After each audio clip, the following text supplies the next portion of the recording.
বিরতির সংবাদ দুপুরে স্বাগত জানাচ্ছি সবাইকে। আপনাদের সাথে থাকবো জাহিদুল বাশার এবং আমি ফারহানা লোপা। শুরুতেই জানাবো শিরোনাম। জনগণের টাকা চুরি করে বিদেশে বিএনপি নেতাদের বিলাসী জীবন, স্কটল্যান্ডে সংবর্ধনায় প্রধানমন্ত্রী।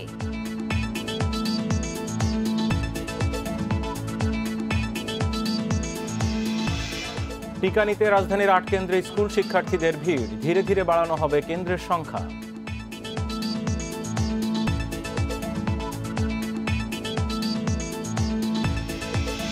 চট্টগ্রামে গ্যাস লিকেজ থেকে আগুনে একই পরিবারের ৬ জন দগ্ধ।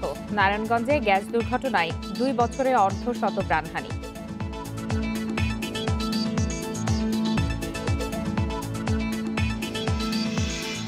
দারিদ্র্য থেকে বাঁচতে আফগানিস্তানে মেয়েদের বিক্রি করে দিচ্ছে বাবা মা, অপুষ্টিতে ৩০ লাখ শিশু।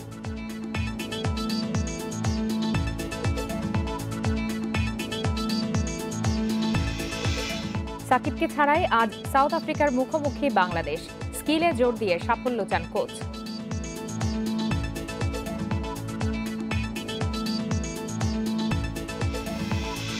শিরোনামের পর এবার জানাবো বিস্তারিত।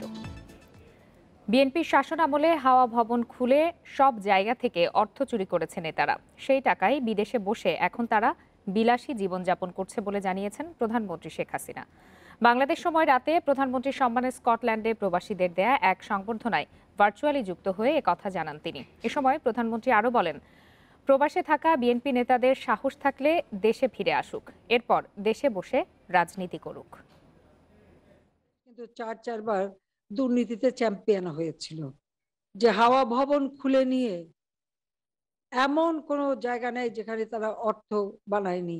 আজকে যদি চুরি করে এই অর্থ না বানাতো তাহলে নিশ্চয়ই লন্ডনে এত ল্যাভিশলি লাইফ লিড করতে পারতো না, এত শান শকতে থাকতে পারতো না, বা এত টাকা খরচও করতে পারতো না।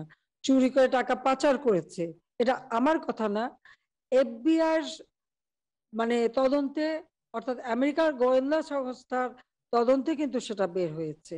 তারা আন্দোলন করে আমার বিরুদ্ধে কেন, সেটা আমার প্রশ্ন। যে আমার অপরাধটা কি? বাংলাদেশের উন্নতি করেছে, এটাই তো তাদের কাছে অপরাধ। তাহলে এর অর্থটা কি দাঁড়ায়? এরা স্বাধীনতা চায় না, বাংলাদেশের উন্নতি চায় না, বাংলাদেশের মানুষের ভাগ্য ফিরুক সেটা চায় না। জলবায়ু পরিবর্তনে দায়ী দেশগুলোকে জবাবদিহির আওতায় আনা সহ ৪ দফা দাবি দিলেন প্রধানমন্ত্রী শেখ হাসিনা। একই সাথে জলবায়ু পরিবর্তনের প্রভাব ঠেকাতে বাস্তবসম্মত সমাধান খুঁজে বের করার তাগিদ দিয়েছেন তিনি। স্কটল্যান্ডের গ্লাসগোতে COP26 সম্মেলনের বক্তব্যে এসব কথা বলেন প্রধানমন্ত্রী।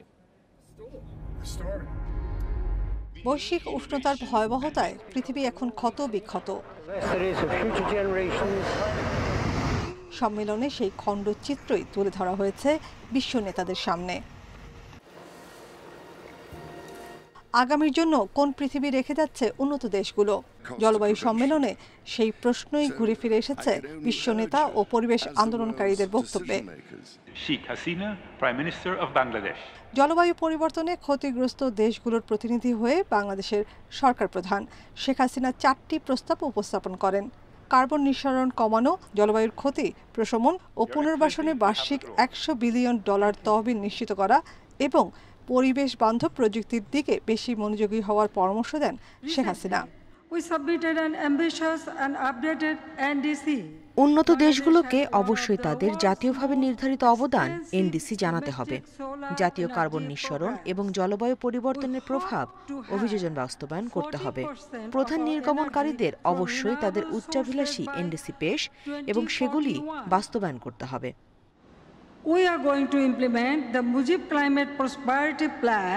জলবায়ু পরিবর্তনের প্রভাব মোকাবিলায় বাংলাদেশের অবস্থান তুলে ধরে তিনি বলেন, ধীরে ধীরে কয়লা ভিত্তিক জ্বালানির ব্যবহার থেকে সরে আসছে তার দেশ। দেশের এনডিসি আপডেট, $12 বিলিয়ন মার্কিন বিদেশি বিনিয়োগে 10টি কয়লা ভিত্তিক বিদ্যুৎ কেন্দ্র বাতিল এবং 2021 সালের মধ্যে নবায়নযোগ্য উৎস থেকে আমাদের শক্তির 40% নেয়া। উদ্বোধনী অনুষ্ঠানের পাশাপাশি ব্রিটিশ প্রধানমন্ত্রীর আমন্ত্রণে জলবায়ু সম্মেলনে action and solidarity the critical decade নিয়ে সভায় বক্তব্য রাখেন প্রধানমন্ত্রী শেখ হাসিনা। উন্নত দেশগুলোর উচিত অভিযোজন এবং প্রশমনের মধ্যে 2 ভাগে বার্ষিক $100 বিলিয়ন প্রদানের প্রতিশ্রুতি পূরণ করা। উন্নত দেশগুলোর উচিত সবচেয়ে ঝুঁকিতে থাকা দেশগুলোতে সাশ্রয়ী মূল্যে পরিচ্ছন্ন ও সবুজ প্রযুক্তি ছড়িয়ে দেয়া এবং সিভিএফ দেশগুলোর উন্নয়নের প্রয়োজনীয়তাও বিবেচনা করা।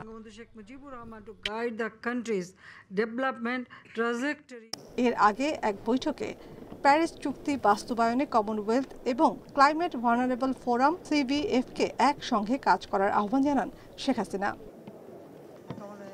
নাফিজাতুল্লাহ, ইন্ডিপেন্ডেন্ট নিউজ, ঢাকা। 2030 সালের মধ্যে বিশ্বে বন ধ্বংসের মাত্রা শূন্যে নামিয়ে আনার প্রতিশ্রুতি দিয়েছেন বিশ্ব নেতারা।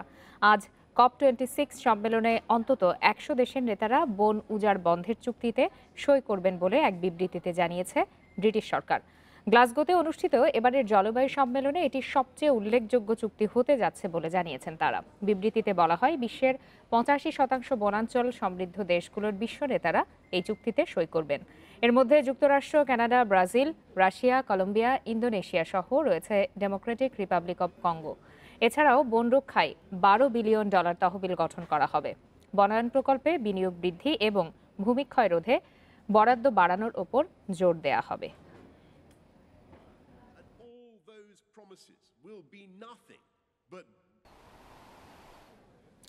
মাধ্যমিক শিক্ষার্থীদের টিকা দিতে 2 থেকে 3 দিনের মধ্যে আরও 4টি কেন্দ্র বাড়ানো হচ্ছে। ধাপে ধাপে সব শিক্ষার্থীদের টিকার আওতায় নিয়ে আসা হবে বলে জানিয়েছে মাধ্যমিক ও উচ্চশিক্ষা অধিদপ্তর। আজ রাজধানীর 8টি কেন্দ্র থেকে শিক্ষার্থীদের টিকা দেওয়া হয়। 12 থেকে 17 বছর বয়সী স্কুল ও কলেজের শিক্ষার্থীদের দ্বিতীয় দিনের মতো দেওয়া হয় করোনার টিকা। সকাল 9টা থেকে টিকা দেওয়া শুরু হলেও তার আগে থেকেই স্কুলের সামনে ভিড় করতে থাকেন শিক্ষার্থীরা। করোনার শঙ্কামুক্ত হতে বেশ আগ্রহ নিয়েই স্বাস্থ্যবিধি মেনেই টিকা নিয়েছেন তারা। আমরা এখন প্রতিদিন স্কুলে এসে ক্লাস করতে পারবো, নিশ্চিন্তভাবে ক্লাস করতে পারবো। আমার কোভিড টিকা নিয়ে খুব ভালো লাগছে। আমি ক্যামেরন স্কুল অ্যান্ড কলেজের একজন স্টুডেন্ট। প্রতিদিন আমরা এখন সেফলি ক্লাস করতে পারবো। আমরা যখন ক্লাস করতাম আমাদের প্রতি একটা ভয় কাজ করতো যে আমাদেরকে যদি করোনা এফেক্টেড করে, এখন তো ওটা করতে পারবে না, তো আমরা অনেক ফ্রিলি ক্লাস করতে পারবো। শিক্ষকরা বলছেন, টিকা নেওয়ার পর শিক্ষার্থীদের নিয়মিত খোঁজখবর রাখা হচ্ছে। টিকা দেওয়া শেষ হলেই শিক্ষা কার্যক্রমে গতি আরও বাড়বে। শিক্ষকরাও আমাদের এখানে মোটামুটিভাবে সবাই টিকা গ্রহণ করেছে প্রায়, এবং ছাত্ররাও যদি টিকা গ্রহণ করে থাকে আমাদের মনের যে একটা জোর সেটা বেড়ে যাবে এবং আমরা ইনশাল্লাহ ফিজিক্যাল ক্লাসগুলো সুন্দরভাবে নিতে পারব। মঙ্গলবার থেকে প্রাথমিকভাবে রাজধানীর 8টি স্কুলে টিকা কার্যক্রম চলছে। তবে শিগগিরই কেন্দ্র আরও বাড়ানোর চেষ্টা চলছে বলে জানিয়েছে মাধ্যমিক ও উচ্চশিক্ষা অধিদপ্তর। আমরা ওই 4টি কেন্দ্রের সাথে যোগাযোগ রাখছি। ওদের যদি ক্যাপাসিটি বেড়ে যায় তাহলে হয়তো 2-1 দিনের মধ্যে আমরা সেখানেও কার্যক্রম শুরু করব।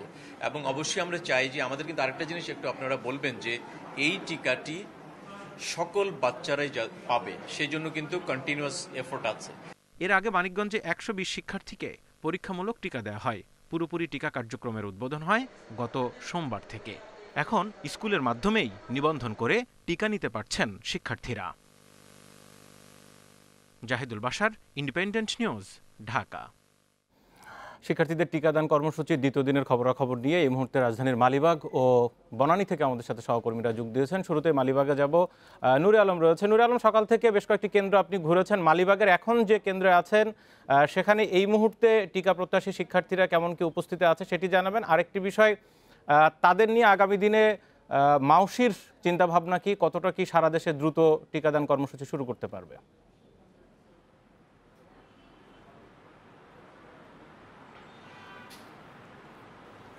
আমি এখন রয়েছি সাউথ পয়েন্ট স্কুলে। এই স্কুলে 60টি বুথে শিক্ষার্থীদের টিকা দেওয়া হচ্ছে এবং মোটামুটি স্বাস্থ্যবিধি মেনেই এখানে টিকাদান প্রক্রিয়া চলছে এবং যতটুকু সম্ভব নিয়ম নীতি মেনেই টিকাদান চলছে।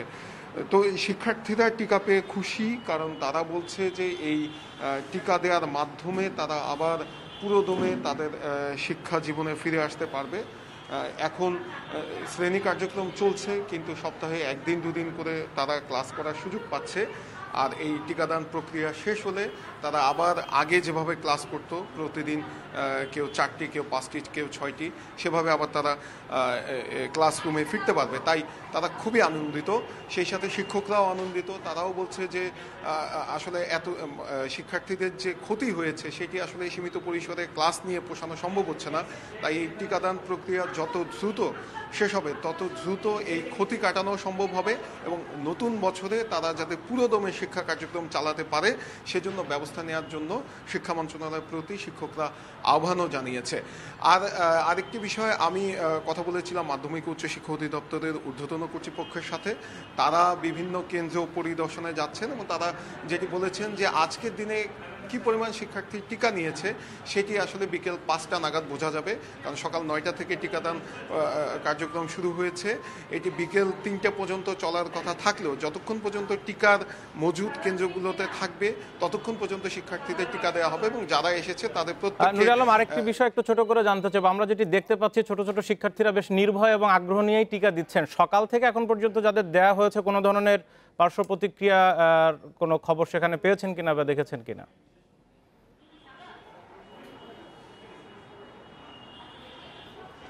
না, আমি এখন পর্যন্ত কোনো স্কুল থেকে পাইনি। আমি 2টি স্কুলে গিয়েছিলাম, এর আগে হার্ডিক ইন্টারন্যাশনাল স্কুলে গিয়েছিলাম, সেখানেও একদম বাচ্চারাই টিকা নিয়েছেন, অর্থাৎ 12 বছরের ঊর্ধ্ব যারা রয়েছেন, ক্লাস 7, 8-এ পড়েন, তারাই টিকা নিয়েছেন এবং তারা নির্ভয়ে টিকা নিয়েছেন। এবং কেউ যদি টিকা নিতে ভয় পাচ্ছে তাহলে তাকে শিক্ষকরা আলাদা একটি রুমে নিয়ে যে তাকে বুঝাচ্ছে, কাউন্সিলিং করছে বলতে গেলে, বুঝিয়ে আবার কেউ টিকা নেওয়ার পরে যদি নার্ভাস হয়ে যাচ্ছেন তাকে আবার শিক্ষকরা নিয়ে যেয়ে বুঝিয়ে তাদেরকে স্বাভাবিক করছেন। তো এখন পর্যন্ত আমি এই ধরনের কোনো শিক্ষার্থী অসুস্থ হয়ে পড়েছে এই ধরনের কোনো তথ্য এখন পর্যন্ত পাইনি। যদিও মাধ্যমিক উচ্চ শিক্ষা অধিদপ্তরের পরিকল্পনা ছিল যে 8টি কেন্দ্রে প্রতিদিন 2000 করে শিক্ষার্থীদের টিকা দেওয়া হবে, কিন্তু আজকের 60টি, কোথাও 60টি বুথ, কোথাও 6টি বুথ, কোথাও 8টি বুথ চালু করা সম্ভব হয়েছে। বাকিগুলো কারিগরি ত্রুটির কারণে চালু করা সম্ভব হয়নি, তবে সেগুলো সামনের দিনে স্বাভাবিক হবে এবং স্বাভাবিকভাবেই সকল শিক্ষার্থীদেরকে টিকার আওতায় নিয়ে আসা সম্ভব হবে। এরপরে 21টি জেলার শিক্ষার্থীদের। আপনি থাকুন আমাদের সাথে, আমরা একটু বনানীতে যাব। সেখান থেকে আমাদের আরেক সহকর্মী হাসান মিসবা তিনি যুক্ত আছেন। মিসবা, আমরা নুরুল আলমের বক্তব্য শুনছিলাম, আপনি যেখানে রয়েছেন সেখানকার এই মুহূর্তের পরিস্থিতি জানাবেন। দেখতে পাচ্ছি বেশ ভিড় আছে, আর স্বাস্থ্য বিভাগের কর্মকর্তাদের সাথে আপনি কথা বলেছেন। আগামী দিনে কত দ্রুত সব শিক্ষার্থীদেরকে আসলে টিকার আওতায় আনা যাবে?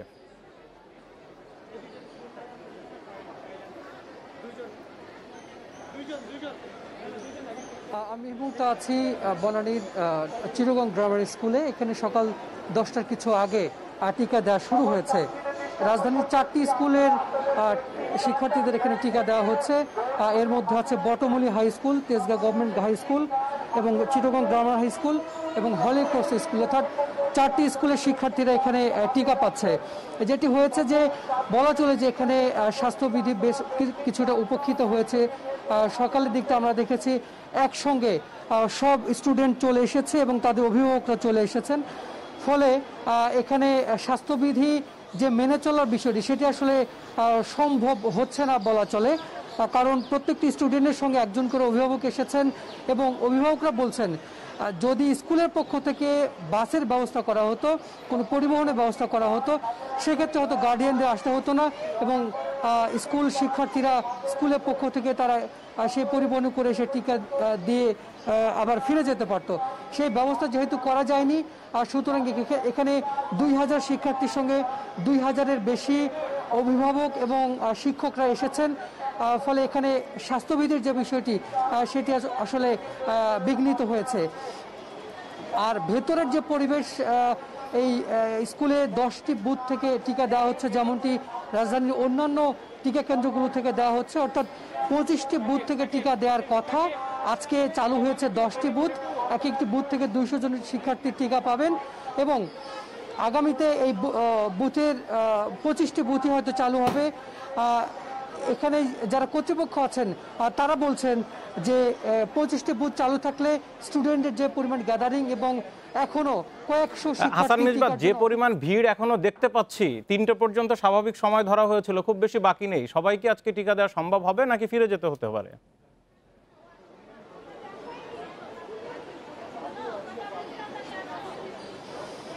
শিক্ষার্থীরা যতক্ষণ আছে টিকাদান ততক্ষণ চলবে। বেলা 3টা পর্যন্ত স্বাভাবিকভাবে এই টিকা কর্মসূচি চলার কথা। হয়তো 3টার কিছু পরেও টিকা কর্মসূচি চালাতে হতে পারে। এখানে স্কুল কর্তৃপক্ষ বলছে যে কোনো শিক্ষার্থী ফেরত যাবে না, তারা যারা এসেছেন তারা সবাই টিকা নিয়েই ফিরতে পারবে। আর স্বাস্থ্য বিভাগের পক্ষ থেকে এই স্বাস্থ্যবিধি উপেক্ষার বিষয়টি নিয়ে কথা বলেছি। তারা বলছেন এটি দেখভালের দায়িত্ব মাধ্যমিক ও উচ্চশিক্ষা অধিদপ্তরের। স্বাস্থ্য বিভাগ শুধু টিকার দেওয়ার কাজটি তারা সম্পন্ন করবেন। সুতরাং এ বিষয়ে যারা স্কুল কর্তৃপক্ষ কিংবা মাধ্যমিক ও উচ্চশিক্ষা অধিদপ্তর আছে তাদেরকে খেয়াল রাখতে হবে। তবে টিকাদান কেন্দ্রের ভিতরে স্বাস্থ্যবিধি উপেক্ষার বিষয়টি আমরা খেয়াল করিনি, অর্থাৎ সেখানে সুন্দরভাবে টিকা দেওয়া হচ্ছে এবং বেশ সুশৃঙ্খলভাবেই টিকা কেন্দ্রের ভেতরে পরিবেশটি মেনটেন করা হচ্ছে। শিক্ষার্থীদের টিকাদান কর্মসূচির বিস্তারিত জানাচ্ছিলেন আমাদের সহকর্মীরা। এবার টি-20 বিশ্বকাপের খবর।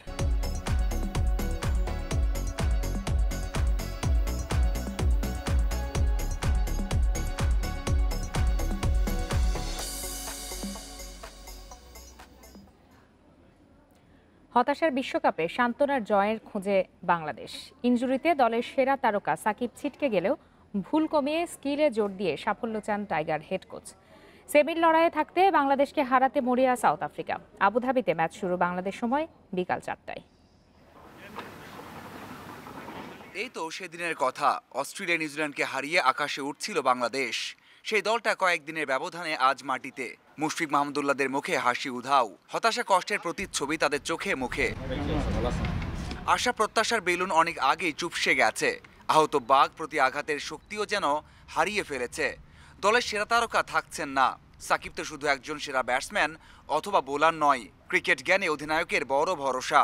বড় ম্যাচে তাকে মিস করা ছাড়া উপায় নেই টাইগারদের। সাকিবের অভাব পূরণ করা সম্ভব নয়, তবে ইনজুরির ওপর আমাদের হাত নেই। আমাদের লড়াই করতে হবে, ভুলের পরিমাণ কমাতে হবে। অন্যের শক্তি সামর্থ্য ভেবে বসে থাকলে চলবে না। অপরিহার্য দুই অলরাউন্ডার নেই, সোহানও খেলতে পারবেন না। তাতে একাদশ সাজানো কষ্টের চেয়ে সহজ হয়েছে। 13 জন থেকে বেছে নেওয়া হবে একাদশ। বিশ্বকাপে অভিষেক হতে যাচ্ছে শামীমের। বিশ্বকাপে শামীমের অভিষেক হতে পারে। আমি বিশ্বাস করি যারা দলে আছে সবাই বড় চ্যালেঞ্জ নিতে পারে। ব্যাটিং লাইন আপ অথবা পারফরমেন্স নিয়ে দুশ্চিন্তা করছি না, পরিস্থিতি বুঝে সব ঠিক করা হবে। ইংল্যান্ড অস্ট্রেলিয়ার সাথে সেমির লড়াই জমিয়ে রেখেছে সাউথ আফ্রিকা। আর একটা জয় মানে সেই লড়াইয়ে এগিয়ে যাওয়া। শামসি, রাবাদা, নোকিয়াদের দুর্দান্ত বোলিং লাইন আপের পরেও বাংলাদেশকে হালকাভাবে দেখছে না প্রোটিয়ারা। আমাদের দল 3 ডিপার্টমেন্টেই ভালো করছে। আমরা 2-1 তারকার উপর নির্ভর করা দল না। তারপরেও কাউকে হালকা করে নেওয়ার সুযোগ নেই। এই কন্ডিশনে বাংলাদেশ বিপদের কারণ হতে পারে। আমাদের সতর্ক থাকতে হবে। দুই দলের 6 মুখোমুখিতে বাংলাদেশের শুধুই হতাশা, একটাও জয় নেই। বিশ্ব মঞ্চে একবারই দেখা হয়েছে 2007 সালে। সেবার 7 উইকেটে হেরেছিল বাংলাদেশ। আশা ভরসা সব হারিয়ে সম্মান ফিরে পাওয়ার লড়াই নামছে বাংলাদেশ, যেখানে অপেক্ষা করছে শক্তিশালী প্রতিপক্ষ সাউথ আফ্রিকা। সাম্প্রতিক পারফরমেন্স আর পরিসংখ্যানে অনেক এগিয়ে থাকা দলটিকে নিয়ে খুব একটা ভাবতে চায় না টিম ম্যানেজমেন্ট। স্কিলে জোর দিয়ে ভুল কমিয়ে দুর্দান্ত একটা ম্যাচ খেলে জয়ে চোখ টাইগারদের। Mazharul Islam, independent news, Dubai, সংযুক্ত আরব আমিরাত। সুপার 12-এর চতুর্থ ম্যাচে সাউথ আফ্রিকার বিপক্ষে নামছে বাংলাদেশ। আরব আমিরাত থেকে আরও জানাচ্ছেন সহকর্মী মাজহারুল ইসলাম। টানা 3 হারে বিপর্যস্ত বাংলাদেশ দল। একটা ম্যাচ জয় চায় বাংলাদেশ আপাতত। 2টো ম্যাচেই লক্ষ্য জয় পাওয়া। তারপরেও সাউথ আফ্রিকার বিপক্ষে একটা জয় মানে কনফিডেন্সটা ব্যাক করা। যদিও দলের অবস্থা বলছে না যে বাংলাদেশ জয় পাওয়া খুব ইজি হবে বা জয় পাবে, কারণ বাংলাদেশ দলের মেইন 11-এর 3 জন খেলতে পারছেন না। সাকিব, সাইফুদ্দিন, সোহান নেই। অন্যদিকে তাদের অবস্থাও বাংলাদেশ দলের ব্যাটিং, বোলিং, ফিল্ডিং 3 ডিপার্টমেন্টে কোনোভাবে আশা দেয় না। তারপর টি-20 ম্যাচ আশা করতেই হয় এবং নতুন দিন, নতুন প্রত্যাশা নিয়ে বাংলাদেশ দল মাঠে নামবে। যদিও সাউথ আফ্রিকা ফর্মে রয়েছে এবং তারা চাইবে এই ম্যাচ জয় করে সেমির পথে এগিয়ে যেতে, কারণ তারা যেভাবে খেলছে এইবারের টুর্নামেন্টটা, যেখানে বোলিং লাইন আপটা বেশি শক্তিশালী তাদের, যেখানে বলতেই হচ্ছে যে নকিয়া, রাবাদা, প্রিটোরিয়াস রয়েছেন, সাথে স্পিন অ্যাটাকে শামসি রয়েছেন। সব কিছু মিলিয়ে অবশ্যই তারা অনেক এগিয়ে থাকবে এবং কন্ডিশন বলছে যেখানে টসটা ফ্যাক্টর হয়ে দাঁড়াবে। যারা আগে ব্যাট করবে তারা একটু পিছিয়ে থাকবে, কারণ এই মাঠে সবশেষ 8টা ম্যাচের মধ্যে 6টা ম্যাচ জয় পেয়েছে যারা পরে ব্যাট করেছে। দিনকে দিন উইকেট অবশ্যই একটু কঠিন হচ্ছে, কারণ বিশ্রাম পাচ্ছে না উইকেট। সেই দিক থেকে অবশ্যই বলতে হচ্ছে যে স্পিনারদের একটা লড়াই হতে পারে। সেখানে অবশ্যই বাংলাদেশ দলের সাকিব আল হাসানকে অবশ্যই মিস করবে, এবং অন্যদিকে শামসিকে বাংলাদেশ দলের ভালোভাবে নেগোশিয়েট করতে হবে, না হলে কিন্তু বাংলাদেশ দলের জন্য বড় একটা বিপদ হতে পারে। দিনে আরও একটা ম্যাচ রয়েছে, যেখানে পাকিস্তান মুখোমুখি হবে নামিবিয়ার। পাকিস্তান দল অবশ্যই টানা 3 জয় সেমির পথে অনেকটা এগিয়ে গেছে। সেখানে আর একটা জয় মানে নিশ্চিত হয়ে যাওয়া সেমিফাইনাল, সেই আত্মবিশ্বাস এবং সেই ফর্মে তারা অবশ্যই রয়েছে। এবং নামিবিয়া দল কোনোভাবেই পাকিস্তানের সাথে সেইভাবে কম্পিট করতে পারবে কিনা সে সন্দেহ আছে। যদিও ক্রিকেট অনিশ্চয়তা খেলা, তারপরেও পাকিস্তান এই ম্যাচে ক্লিয়ার ফেভারিট।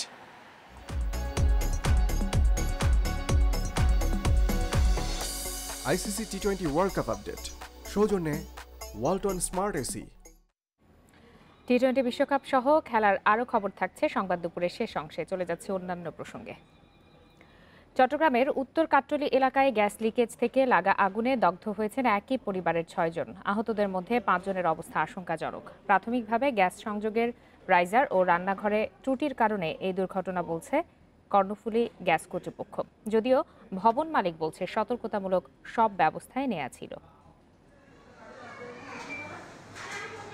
পরিবারের 8 সদস্যের মধ্যে 6 জনের অবস্থাই আশঙ্কাজনক। চিকিৎসার টাকা জোগাড় করতে গৃহকর্তার হিমশিম অবস্থা। মাত্র কয়েক মিনিটে লন্ডভন্ড পুরো পরিবার। সোমবার রাতে খাবার খেয়ে সবাই যখন ঘুমানোর প্রস্তুতি নিচ্ছিল, তখনই ঘরে গ্যাস লিকেজ থেকে আগুনের সূত্রপাত। ছোট মেয়ে তো মাহিয়া, ও ব্যাট দিয়ে মশা মারতেছে। মশা মারলে তো ওই ব্যাটের সঙ্গে পড়লে ফায়ার করে, ওই ফায়ারের লগে গ্যাসে আগুন ধরে সব একবারে ঘরে কিচ্ছু নাই, সবাই পুড়ে। এদের পার্সেন্টেজ অফ বার্ন 7% থেকে শুরু করে 85% পর্যন্ত আছে, এবং সবারই শ্বাসনালী পড়া আছে। তার মধ্যে 6 জনের মধ্যে 5 জনের অবস্থাই গুরুতর। কাট্টলী বিশ্বাসপাড়ার এই ভবনের একই ফ্ল্যাটে গত বছরও একইভাবে আগুন লেগে মারা যান 3 জন। কর্ণফুলী গ্যাস কর্তৃপক্ষ প্রাথমিকভাবে গ্যাস সংযোগের রাইজার ও রান্নাঘরে ত্রুটি পেয়েছে। যদিও ভবন মালিক বলছে সতর্কতামূলক সব ব্যবস্থাই নেওয়া ছিল। জানলা থাকলেও ঘরের বাতাসটা কিন্তু বের হওয়ার কোনো জায়গা নেই। আর তারপরে গ্রাহকের যে রাইজারটা গত বছর ওপেন ছিল, কিন্তু এখন গ্রাহক আবার সেটাকে ঘরের ভিতরে নিয়ে গেছে। ওইটা আমার সতর্কতার ইয়া না, আমি তো ওদেরকে অলওয়েজ ইনস্ট্রাকশন দিয়ে রাখি গ্যাস লাইনের উপরে জানালা দরজা খোলা রাখার জন্য। এটা একমাত্র ভাড়াটিয়ার অসচেতনার কারণে, মানে অসতর্কতা থাকার কারণে এই দুর্ঘটনা ঘটতেছে। দুর্ঘটনা তদন্তে কাজ শুরু করেছে পুলিশ। কাদের গাফলতিতে বারবার এমন দুর্ঘটনা ঘটছে তা খতিয়ে দেখা হচ্ছে। কারো কোনো গাফলতি ছিল কিনা, কোনো ধরনের পূর্বে এই ধরনের সংবাদ দেওয়া হয়েছিল কিনা, এবং সেই ক্ষেত্রে তাদের যা করণীয় ছিল তা তারা করেছে কিনা, এই বিষয়টা আমরা অনুসন্ধান করে দেখছি। জিজ্ঞাসাবাদের জন্য ভবন মালিক ও কেয়ারটেকারকে হেফাজতে নিয়েছে পুলিশ। অনুপম শীল, ইন্ডিপেন্ডেন্ট নিউজ, চট্টগ্রাম। এদিকে নারায়ণগঞ্জে গ্যাস লাইনে লিকেজ ও সিলিন্ডার বিস্ফোরণে 2 বছরে 183টি দুর্ঘটনা ঘটেছে। এতে প্রাণ হারিয়েছে প্রায় অর্ধশত মানুষ। ভুক্তভোগীরা দুষছেন তিতাস গ্যাস কর্তৃপক্ষের অবহেলা ও দুর্নীতিকে। গ্রাহকদের অসচেতনতা, অবৈধ সংযোগ নেওয়ার প্রবণতার কারণেই দুর্ঘটনা, দাবি তিতাস গ্যাসের। নারায়ণগঞ্জে 2020 সালে গ্যাস সংক্রান্ত দুর্ঘটনা 94টি। এসব দুর্ঘটনায় 39 জনের মৃত্যু হয়েছে, আহত হন 26 জন। আর এই বছরের অক্টোবর পর্যন্ত দুর্ঘটনার সংখ্যা 89টি, নিহত হয়েছেন 11 জন, আহত অর্ধশত।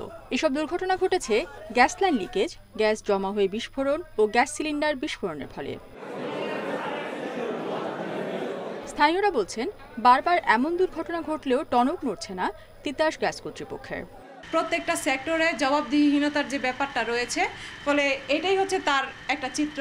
তিতাস গ্যাস সহ সংশ্লিষ্ট সংস্থাগুলো সেই দায় এড়াতে পারেন না।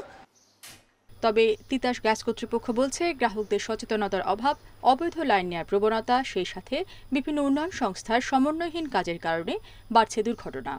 উচ্চ ক্ষমতার রেগুলেটর বা অনেক সময় রাইজার বাইপাস করে বা রেগুলেটর ডাইরেক্ট করে তারা গাড়ি ব্যবহার করে।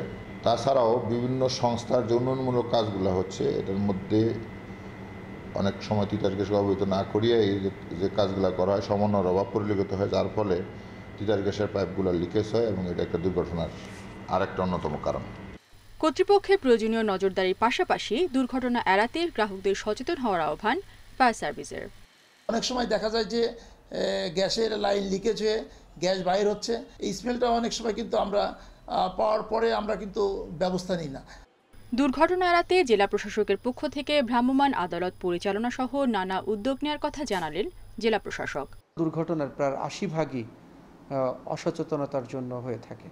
আমরা ইতোমধ্যে প্রায় শতাধিক মোবাইল কোর্ট পরিচালনা করেছি গড় 1 বছরে তিতাস এর সাথে করে। এটি আমরা অব্যাহত রাখছি। জেলার সচেতন মহল বলছে, অবৈধ গ্যাস সংযোগ বন্ধে কর্তৃপক্ষের নজরদারির পাশাপাশি গ্রাহক সচেতনতার বিকল্প নেই। Independent news desk. আপনারা আছেন বিরতিহীন সংবাদ দুপুরে। সংবাদে আরও যা থাকছে। বর্তমান অর্থবছরের 4 মাসে 20% কমে গেছে প্রবাসী আয়। বৈধ পথে রেমিট্যান্স কমার প্রভাব।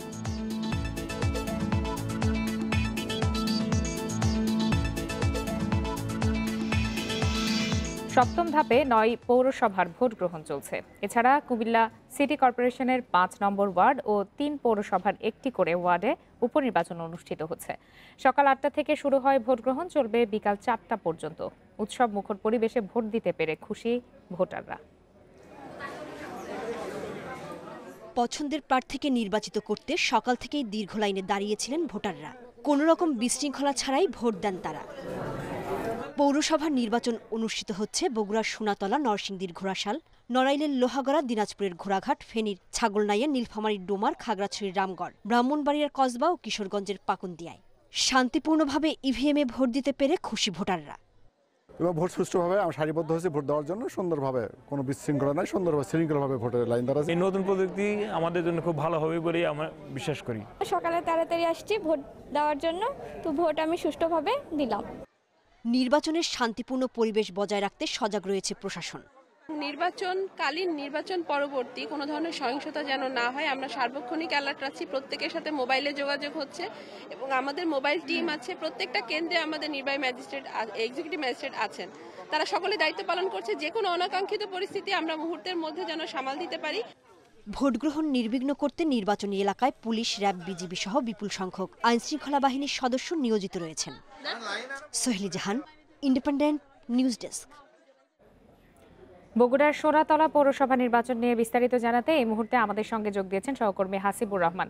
হাসিব, সপ্তম ধাপে 9 পৌরসভায় ভোট গ্রহণ চলছে, তার মধ্যে বগুড়ার সোনাতলা একটি। সেখানে আসলে কি রকম দেখছেন আপনি ভোটের সার্বিক পরিস্থিতি এবং ভোটারদের মধ্যে আগ্রহ কেমন দেখছেন? সকাল 8টায় অন্যান্য পৌরসভার মতোই বগুড়া সোনাতলায় নির্বাচনের যে কর্মকাণ্ড সেটি শুরু করেছে নির্বাচন কমিশন, এবং সকাল থেকে আমি দেখতে পেয়েছি যে বিপুল সংখ্যক ভোটার তাদের ভোটাধিকার প্রয়োগের জন্য কেন্দ্রে এসেছে। আমি যে কেন্দ্রটিতে রয়েছি এটি সোনাতলার আগুনাতাইয়ের কেন্দ্র। এখানে আপনি দেখতে পাচ্ছেন যে দিনের প্রায় অর্ধেকটা শেষ, অর্থাৎ 4টা পর্যন্ত ভোট দেবার যে সময়সীমা বেঁধে দেওয়া হয়েছে সেই সময়সীমা শেষ হতে আর খুব বেশি সময় নেই, 2 ঘন্টা, কিন্তু তারপরেও বিপুল সংখ্যক ভোটার এই কেন্দ্রে ভোট দেবার জন্য আসছে। আর আপনাকে জানিয়ে রাখি যে উত্তরের যেসব এলাকা রয়েছে, 16টি জেলা রয়েছে, সেসব এলাকায় সাধারণত আমি দেখেছি, আমার অভিজ্ঞতা থেকে দেখেছি যে ভোট দেওয়ার জন্য নারীরা সাধারণত দুপুরের পরে আসেন এবং সাংসারিক কাজ শেষ করার পরেই এরকম কেন্দ্রে আসে। ঠিক এমনটাই আমি দেখতে পাচ্ছি যে এখন বেশিরভাগ ভোটারই এখন নারী রয়েছেন এবং তারা কেন্দ্রে এসছেন ভোট দেবার জন্য।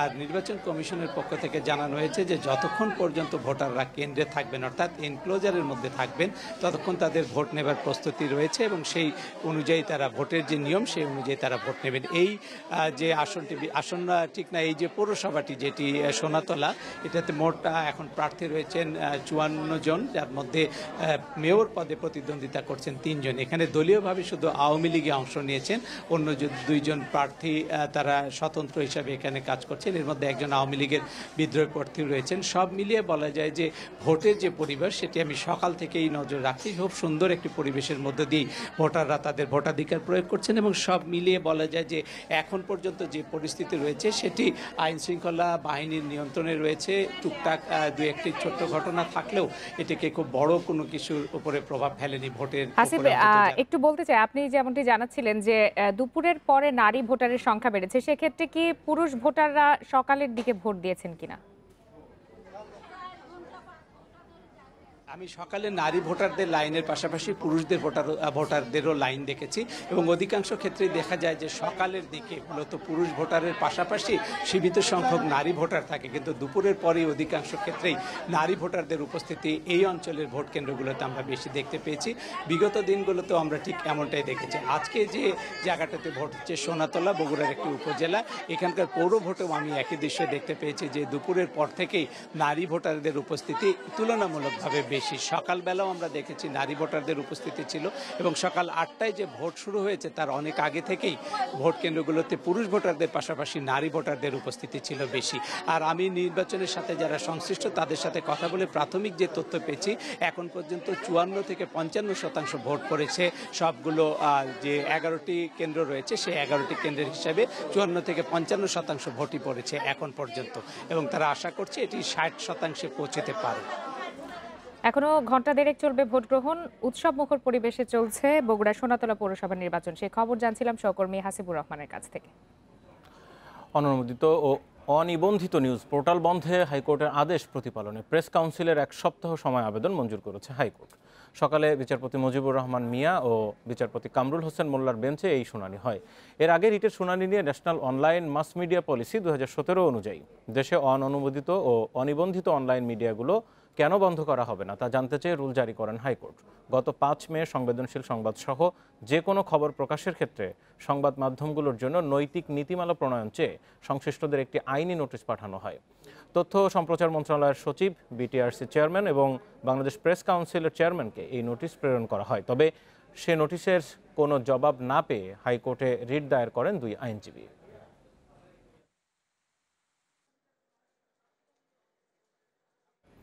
রাজধানীতে ক্যাসিনো বিরোধী অভিযানে গ্রেপ্তার ওয়ান্ডারার্স ক্লাবের সাধারণ সম্পাদক জয়গোপাল সরকারের পৃথক 4 মামলায় হাইকোর্টের দেয়া জামিন বাতিল করেছে আপিল বিভাগ। সকালে প্রধান বিচারপতি সৈয়দ মাহমুদ হোসেনের নেতৃত্বাধীন আপিল বেঞ্চ এই আদেশ দেয়। একই সঙ্গে মামলাগুলো আগামী 1 বছরের মধ্যে নিষ্পত্তি করার নির্দেশ দিয়েছে আদালত। এর আগে গত 18 আগস্ট জয়গোপাল সরকারকে পৃথক 4 মামলায় জামিন দেয় হাইকোর্ট। পরে সে রায় স্থগিত চেয়ে রাষ্ট্রপক্ষ আবেদন জানায়। 2019 সালে ক্যাসিনো বিরোধী অভিযানে গ্রেপ্তার এনু রূপনের স্বীকারোক্তিমূলক বক্তব্যে জয়গোপাল সরকারের নাম উঠে আসে। পরে গত বছরের 14 জুলাই তাকে গ্রেপ্তার করা হয়। জয়গোপাল ওয়ান্ডারার্স ক্লাবের একজন ফুটবলার ছিলেন। অবসরে গিয়ে পরিচালনা পর্ষদের সদস্য, পরে ক্যাশিয়ারের দায়িত্ব পালন করছিলেন তিনি।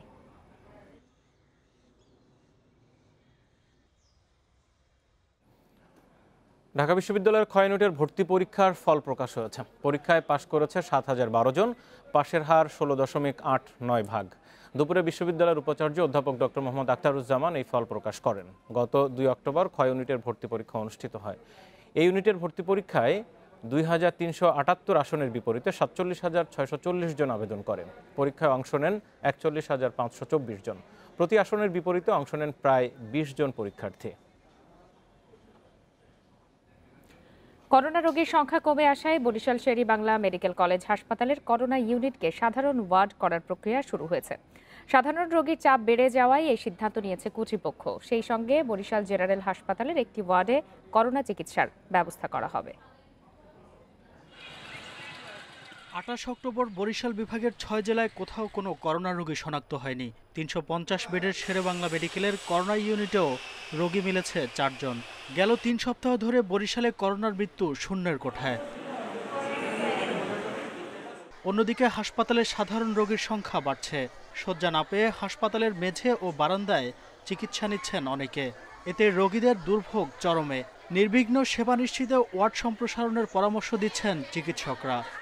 নিউমোনিয়া রোগীও তো অনেক নিচে ফ্লোরে পড়ে আছে, তাদের তো সমস্যা আরো বাড়ে নিচে থাকলে। করোনার জন্য যেই বেডগুলো করা হয়েছে এর যদি এই শিশুদেরকে দিত তো সব চাইতে মনে করেন এ জায়গার মানুষ খুবই ভালো পাইতো। করোনা হাসপাতাল বলে ডেডিকেটেড হাসপাতাল বলে চালু হয়েছিল, সেখানে কিছু ওয়ার্ড, সেটা হতে পারে মেডিসিন ওয়ার্ড, হতে পারে শিশু ওয়ার্ড, হতে পারে গাইনি ওয়ার্ড, যে কোনো একটা ওয়ার্ড বা 2টা ওয়ার্ড যদি আমাদের এখানে শিফট করা হয়, রোগীরা অন্তত বেড পাক। এমন বাস্তবতায় করোনা রোগী কমে আসায় করোনা ইউনিটকে সাধারণ ওয়ার্ড করার প্রক্রিয়া শুরু করেছে হাসপাতাল কর্তৃপক্ষ। যদি এই স্বল্প সংখ্যক করোনা রোগীকে অন্য জায়গায় সরাইয়ে ওটাকে পূর্ণ একটা হসপিটাল হিসেবে ব্যবহার করতে পারি কিনা, এই ধরনের আমরা চিন্তা ভাবনা আমাদের চলতেছে। তবে করোনা রোগীদের সেবায় বরিশাল জেনারেল হাসপাতালে খোলা হবে করোনা ইউনিট। যেহেতু রুগী কম, সুতরাং দুই জায়গায় না রেখে যদি এক জায়গায় আমরা একটা করোনা আমরা আইসোলেশন ওয়ার্ডটা করতে পারি, সেক্ষেত্রে আমাদের নন কোভিড পেশেন্টরা কিন্তু আমাদের চিকিৎসার সুবিধাটা পাবে। শেরেবাংলা মেডিকেলের করোনা ইউনিটে গত বছরের ৮ মার্চ থেকে এ পর্যন্ত ৭,৩৫৪ রোগীকে চিকিৎসা দেওয়া হয়। Independent news desk. এ বিষয়ে আরও বিস্তারিত জানবো বরিশালের সহকর্মী মুরাদ আহমেদের কাছ থেকে। মুরাদ, এই যে করোনা ডেডিকেটেড হাসপাতালকে সাধারণ একটি ওয়ার্ডে পরিণত করার প্রক্রিয়া শুরু হওয়ার কথা, কতদূর এগুলো অগ্রগতি, আর যদি কোনো কারণে করোনা সংক্রমণ আবারও বেড়ে যায় সেক্ষেত্রে কি ধরনের পদক্ষেপ নেওয়া হবে, এ বিষয়ে বিস্তারিত কি তথ্য রয়েছে আপনার কাছে?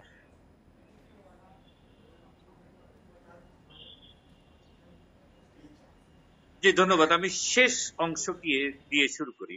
আমি এখন দাঁড়িয়ে আছি বরিশাল জেনারেল হাসপাতালের সামনে। এই দেখুন, এই জেনারেল হাসপাতালটি, এখানে একটি ওয়ার্ড আছে যেটি করোনা ডেডিকেটেড হিসেবে এখনো চিহ্নিত আছে। এখানে 5 জন রোগী আছে। এটি 25 বেডের একটি ওয়ার্ড। এখানে সমস্ত কিছু কিন্তু আপডেট করা আছে। এখন বিষয়টা হচ্ছে যে রুগী নেই, হ্যাঁ, তো রুগী না থাকায় এলোমেলো বিভিন্ন জায়গায় রুগী থাকা আর এক জায়গায় এনে রাখার মতো সামর্থ্য থাকলে সেটিকে প্রায়োরিটির কথা এখন ভাবছে স্বাস্থ্য বিভাগের সাথে সংশ্লিষ্ট যারা রয়েছে। সেক্ষেত্রে এই যে 3 নম্বর ভবনটি দেখা যাচ্ছে, এই 3 নম্বর ভবনটিকে যদি পরবর্তীতে করোনা খোদা না করুক আবার আঘাত হানে বা আবার যদি তেতে ওঠে, তো সেক্ষেত্রে এখানটা দিয়ে যাত্রাটা শুরু হবে। মানে চেষ্টা করা হবে যাতে এখানে যে পর্যন্ত অ্যাকোমোডেশন আছে এর মধ্যে শেষ হয়ে যায়। এরপর যদি আরো ব্যাপকতা কখনো কোনোভাবে বাড়ে, যেহেতু শীত আসছে, তো যদি বাড়ে তো সেক্ষেত্রে আবার করোনা ডেডিকেটেড যে ইউনিটি আছে সেটিকে সচল করা যায়। তো এখন যেটি বলা হচ্ছে যে গত বছর মার্চে যেটিকে আমরা 10 ইউনিটে 10 বেডের একটি ইউনিট হিসেবে চালু করা হয়েছিল, সেটিকে অগাস্ট পর্যন্ত যে ভয়াবহতা গেছে তাতে 350 বেড, আমরা 364 জনকে সেখানে থাকতে দেখেছি। এত বড় একটি মানে এলাকাটা, আমি এলাকাই বলবো, এত বড় একটি ভবনে যেখানে 28টি আপনার আইসিইউ একেবারে কমপ্লিট, সেখানে যেটি ক্যানোলা গুলো রয়েছে সবগুলো রেডি, সেখানে অক্সিজেন পয়েন্ট গুলো সব অ্যাক্টিভ, একটি পরিপূর্ণ অ্যাক্টিভ জায়গায় ভুতুড়ে পারি। আমরা চাই যে করোনা ইউনিটিতে করোনা রোগী না থাকুক, এটা সবাই চায়, কিন্তু সেখানে এখন মাত্র 17 জন, কখনো 15 জন, 11 জন থাকে, তার মধ্যে করোনা রোগী নেই।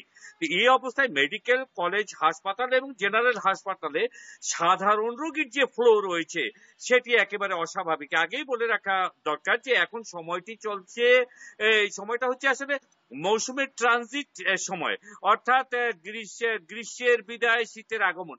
এই সময়টাই কিন্তু শীতের আগে শীতের রোগ চলে আসে বরিশাল অঞ্চলে। তারপর তো ঝড় ঝান্টা এগুলো তো রয়েছেই। সবকিছু মিলিয়ে হাসপাতালগুলোর অবস্থা এখন ভালো না। মেডিকেল কলেজ 500 বেডের, সেখানে ঠেলে ঠেলে 1000 বেড পর্যন্ত নেওয়া যায়, সেখানে 2021 রোগী। তো এটি তো আসলে মানার মতো অবস্থা নেই, অথচ একটি বিশাল বিল্ডিং যেখানে রোগী আছে মাত্র 15 থেকে 17 জন।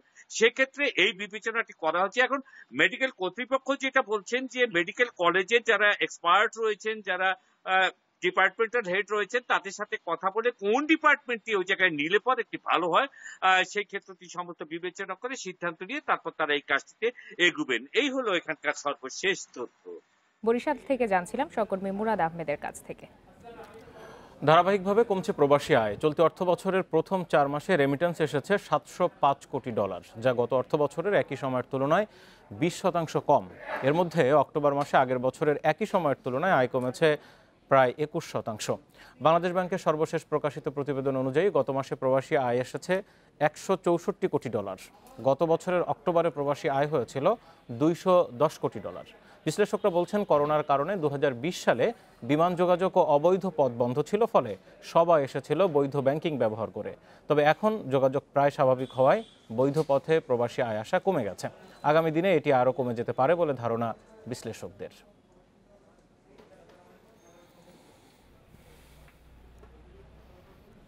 তালেবান ক্ষমতা দখলের পর থেকে দ্রুত গতিতে ভয়াবহ মানবিক বিপর্যয়ের দিকে এগিয়ে যাচ্ছে আফগানিস্তান। আর্থিক সংকট এমন আকার নিয়েছে যে খাবার কেনার খরচ জোগাতে কন্যা শিশুদের বিক্রি করতে বাধ্য হচ্ছেন অভিভাবকরা। 9 বছরের পারওয়ানা মালিক বন্ধুদের সাথে খেলতে ভালো লাগলেও তার সেই আনন্দ ক্ষণস্থায়ী। অভাবের কারণে 9 বছরের ছোট্ট পারওয়ানাকে বিক্রি করে দিয়েছে তার পরিবার। যার কাছে পারওয়ানাকে পাত্রী হিসেবে বিক্রি করা হয়েছে তার বয়স 55 বছর। পারওয়ানার ভয়, লোকটি বিয়ের পর তাকে মারধর করবে, জোর করে ঘরের কাজ করাবে। অবশ্য এছাড়া আর কোনো উপায় নেই বলে জানিয়েছেন পারওয়ানার মা বাবা। কয়েক মাস আগে পারওয়ানার 12 বছরের বোনকেও বিক্রি করে দেয় তার পরিবার। মেয়েকে বিক্রি করার সিদ্ধান্তে অপরাধ বোধে ভুগছেন পারওয়ানার বাবা আব্দুল মালিক। যদিও মেয়ের জন্য ভীত তিনি। I have no work, no money, no food. I have to sell my daughter. মেয়েকে যেন বিক্রি করতে না হয় সেজন্য কাজের খোঁজেও গিয়েছিলেন, কিন্তু কোনো কাজ পাননি। ধার দেনাও হয়েছে অনেক। ক্যাম্পে ক্যাম্পে ভিক্ষা করে খাবার জোগাড় করেন তার স্ত্রী। শুধু পারওয়ানা নয়, 4 বছর ধরে বাস্তুচ্যুতদের শিবিরে মানবেতর জীবনযাপন করছে এমন অনেক পরিবার। 15 আগস্ট তালেবান ক্ষমতায় আসার পর বিশ্বব্যাংক ও IMF সহ আন্তর্জাতিক দাতা সংস্থাগুলো সহায়তা বন্ধ করে দেয়ায় ধীরে ধীরে দুর্ভিক্ষের দিকে এগিয়ে যাচ্ছে আফগানিস্তান। দুমুঠো খাবার জোগাতে দিন দিন কন্যা শিশুদের এই বিক্রির হার বেড়েই চলেছে যুদ্ধবিধ্বস্ত দেশটিতে। পরিবারগুলোর দাবি, এছাড়া আর কোনো পথ খোলা নেই তাদের কাছে। জাতিসংঘের হিসেবে আফগানিস্তানের 5 বছরের কম বয়সী অন্তত 30 লাখ শিশু অপুষ্টিতে ভুগছে।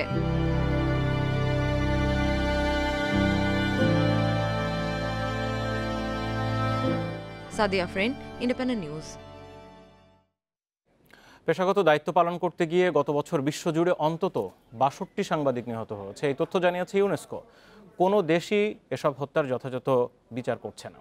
মঙ্গলবার সাংবাদিকদের বিরুদ্ধে অপরাধের দায়মুক্তি অবসানের আন্তর্জাতিক দিবস উপলক্ষে এক বিবৃতিতে সাংবাদিক হত্যায় দায়মুক্তির প্রবণতায় উদ্বেগ জানান জাতিসংঘের মহাসচিব আন্তোনিও গুতেরেস।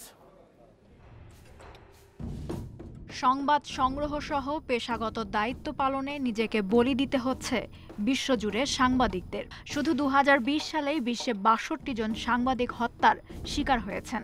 কিন্তু এসব হত্যার যথাযথ বিচার হচ্ছে না কোনো দেশেই, বরং সাংবাদিক হত্যায় দায় মুক্তির প্রবণতা দিন দিন বাড়ছে। সংঘাতের খবর সংগ্রহ করতে গিয়ে অনেকে প্রাণ হারিয়েছেন, কিন্তু সম্প্রতি সংঘাত ছাড়াও সংবাদকর্মীদের মৃত্যুর ঘটনা বেড়েছে। অনেক দেশেই দুর্নীতি, পাচার, মানবাধিকার লঙ্ঘন কিংবা পরিবেশ সংশ্লিষ্ট বিষয়ে অনুসন্ধানে গিয়ে সাংবাদিকদের জীবন ঝুঁকিতে পড়ছে। এছাড়া সাংবাদিকেরা আরও অসংখ্য হুমকির মুখোমুখি হচ্ছেন। অপহরণ, নির্যাতন, ডিজিটাল ও অন্যান্য মাধ্যমে গুজব রটানো সহ নানা হয়রানিতে পড়তে হচ্ছে তাদের। বিশেষ করে নারী সাংবাদিকদের ক্ষেত্রে অনলাইন সহিংসতার মাত্রা বেশি বলেও জানিয়েছে জাতিসংঘ। ইউনেস্কো বলছে, সাংবাদিক হত্যার 10টি ঘটনার প্রায় 9টিতেই কারো সাজা হয় না। এই ইস্যুতে জাতিসংঘের মহাসচিব সদস্য রাষ্ট্রগুলো ও আন্তর্জাতিক সম্প্রদায়ের প্রতি বিশ্বজুড়ে সাংবাদিকদের সঙ্গে সংহতি প্রকাশের পাশাপাশি সাংবাদিক ও সংবাদ মাধ্যম কর্মীর ওপর হওয়া অপরাধের সুষ্ঠু তদন্ত ও বিচারের আহ্বান জানিয়েছেন। Lutfa Fauzia, independent news. Halloween উৎসব চলাকালে যুক্তরাষ্ট্র জুড়ে ব্যাপক গোলাগুলির ঘটনা ঘটেছে। এসব ঘটনায় অন্তত 12 জন নিহত হয়েছেন, আহত হয়েছেন অর্ধশতাধিক। দেশটির ক্যালিফোর্নিয়া, ফ্লোরিডা, টেক্সাস সহ 7টি রাজ্যে সহিংসতার ঘটনা ঘটেছে। এর মধ্যে সবচেয়ে বেশি ক্যালিফোর্নিয়া ও ইলিনয় রাজ্যে মোট 6 জন নিহত হন। কলোরাডোর লেকউড বাণিজ্যিক এলাকায় গুলিবিদ্ধ হয়ে 2 জনের মৃত্যু হয়েছে। গান ভায়োলেন্স আর্কাইভ অনুসারে এই বছর এখন পর্যন্ত 599টি গোলাগুলির ঘটনা ঘটেছে।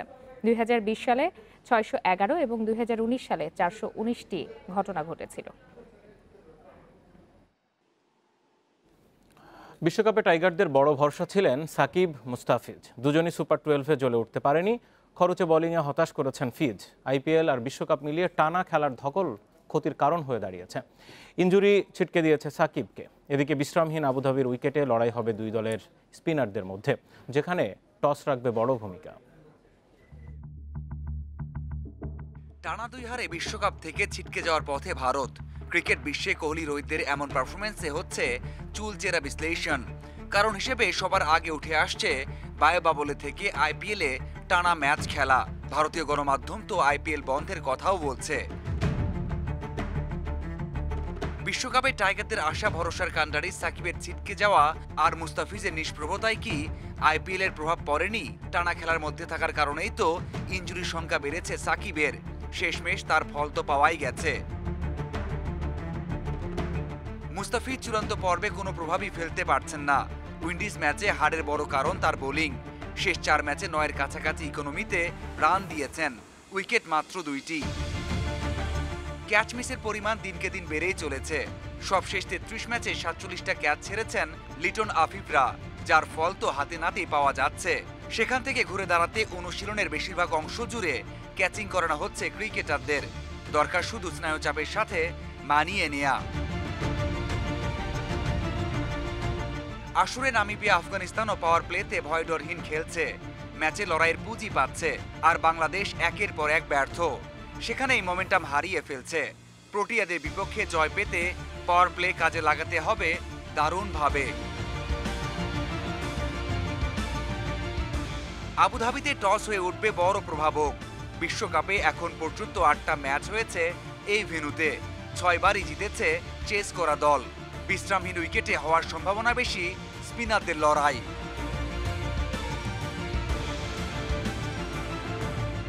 Mazharul Islam, independent news, Dubai, সংযুক্ত আরব আমিরাত। চ্যাম্পিয়ন্স লিগের ই গ্রুপের ম্যাচে রাতে ডায়নামো কিয়েভের মুখোমুখি হবে বার্সেলোনা। ম্যাচ শুরু রাত 2টায়। একই গ্রুপের খেলায় বায়ার্ন মিউনিখের চ্যালেঞ্জ নেবে বেনফিকা। আর এইচ গ্রুপের লড়াইয়ে ইউভেন্টাসের প্রতিপক্ষ জেনিত সেন্ট পিটার্সবার্গ। এর আগে রাত 11:15টায় ডিফেন্ডিং চ্যাম্পিয়ন চেলসি লড়বে মালবোর বিপক্ষে। মাস্ট উইন ম্যাচের আগে বার্সেলোনায় দীর্ঘ হয়েছে ইনজুরির তালিকা। পিকে অ্যাগুয়েরোদের রেখেই ইউক্রেনের উদ্দেশ্যে যাত্রা করেছে দল। চ্যাম্পিয়ন্স লিগের শেষ ম্যাচে ডায়নামো কিয়েভকে হারিয়েই মৌসুমের প্রথম জয় পেয়েছে কাতালানরা। ফিরতি লেগ থেকেও পূর্ণ পয়েন্ট অর্জনের লক্ষ্য স্প্যানিশ জায়ান্টদের। তবে ইনজুরি কাটিয়ে দলে ফিরেছেন ডিজং, আরাহো, ডেম্বেলে। রক্ষণের প্রাণ গার্সিয়া লেংলেটের সাথে রাইটে মিঙ্গুয়েজা আর লেফটে থাকবেন জর্ডি এলবা। মাঝমাঠে অভিজ্ঞ বুস্কেটসের সঙ্গে গ্যাভি ও গঞ্জালেস। আক্রমণে অ্যাগুয়েরোর অভাব পূরণ করবে কৌতিনিও। ডিপাইয়ের সাথে ফাতিকে নামানোর পরিকল্পনা রয়েছে কোচের। এফ গ্রুপে 1 জয় 2 হারে বার্সেলোনা রয়েছে 3-এ। তবে দু দলের শেষ 5 দেখায় 5টিতেই জয় বার্সার। তরুণ দল নিয়েও তাই জয়ের স্বপ্ন দেখছেন অন্তর্বর্তী কোচ। একসময় চ্যাম্পিয়ন্স লিগে খেলে এখন ক্লাবের কোচ হয়ে অংশ নেওয়াটা আমার জন্য সম্মানের। ম্যাচটি জেতা আমাদের জন্য গুরুত্বপূর্ণ, এজন্য কঠোর অনুশীলনে জোর দিচ্ছি। লিগের এফ গ্রুপের ম্যাচে আতালান্তার মুখোমুখি হবে ম্যান ইউনাইটেড। টানা 3য় জয়ের খোঁজে রেড ডেভিলস। আতালান্তাকে হারিয়ে শীর্ষস্থান মজবুত করতে চায় সোলশায়ারের দল। Attacking trio Ronaldo, Fernandes, Rashford দলের বড় ভরসা। সাসপেনশন কাটিয়ে ফিরেছেন পগবা। তবে প্রথম লেগে হারের প্রতিশোধ নিতে মুখিয়ে রয়েছে ইতালির ক্লাবটিও। আরেক ম্যাচে জেনিত সেন্ট পিটার্সবার্গের চ্যালেঞ্জ নেবে ইউভেন্টাস। 3 জয়ে এইচ গ্রুপের শীর্ষে তুরিনের দলটি। অ্যাওয়ে ম্যাচে রাশিয়ানদের বিপক্ষে জয় তাদের বড় অনুপ্রেরণা। এবার অ্যালিয়েঞ্জে 3 পয়েন্ট জিততে চায় অ্যালেগ্রি শিষ্যরা। প্রতিপক্ষের রক্ষণ ভাঙতে প্রস্তুত দিবালা মোরাতা জুটি। এই গ্রুপের আরেক ম্যাচে বায়ার্ন মিউনিখের অতিথি বেনফিকা। আর একটি জয় বুন্দেসলিগা চ্যাম্পিয়নদের নিয়ে যেতে পারে পরবর্তী রাউন্ডে। দলের সেরা তারকা লেভানডস্কি বিপক্ষ দলের অন্যতম ত্রাস। Roksana Afroz, Independent News. আর এই ছিল আজকের বিরতিহীন সংবাদ দুপুরে। ধন্যবাদ তোমার সাথে থাকার জন্য। ইন্ডিপেন্ডেন্ট টেলিভিশনের ফেসবুক, ইউটিউব আর টুইটার অ্যাকাউন্টে চোখ রাখুন সংবাদের আরো বিস্তারিত দেখতে।